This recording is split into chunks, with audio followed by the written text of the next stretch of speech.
Kāds tu esi ceļotājs? Tu esi plānotājs, pēdējā brīža ceļotājs vai klejotājs? Apziņas skaitlis 6.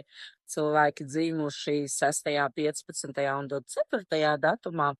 Nu, ar šiem cilvēkiem ir tā kā viņiem patīk ļoti komforts un fiziskais komforts, lai tas būtu, tad viņiem tā plānošana vairāk būs tieši šajā aspektā, lai viņi varētu nodrošināt sev to labo sajūtu un komfortablos apstākļus. Apziņas skaitlis 7. Cilvēki, kuri ir dzimuši 7., 16.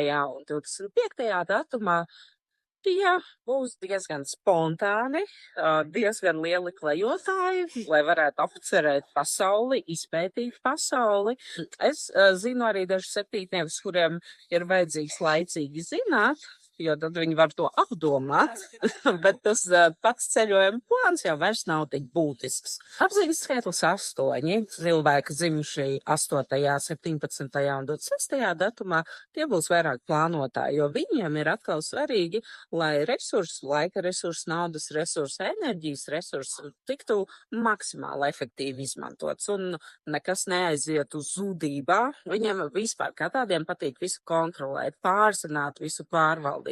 Un savukārt apziņas skaitlis 9. Cilvēki dzimuši 9., 18. un 27. datumā, te arī varētu būt dažādi. Lai kādam palīdzētu, viņi varētu ļoti saplānot ceļojumu.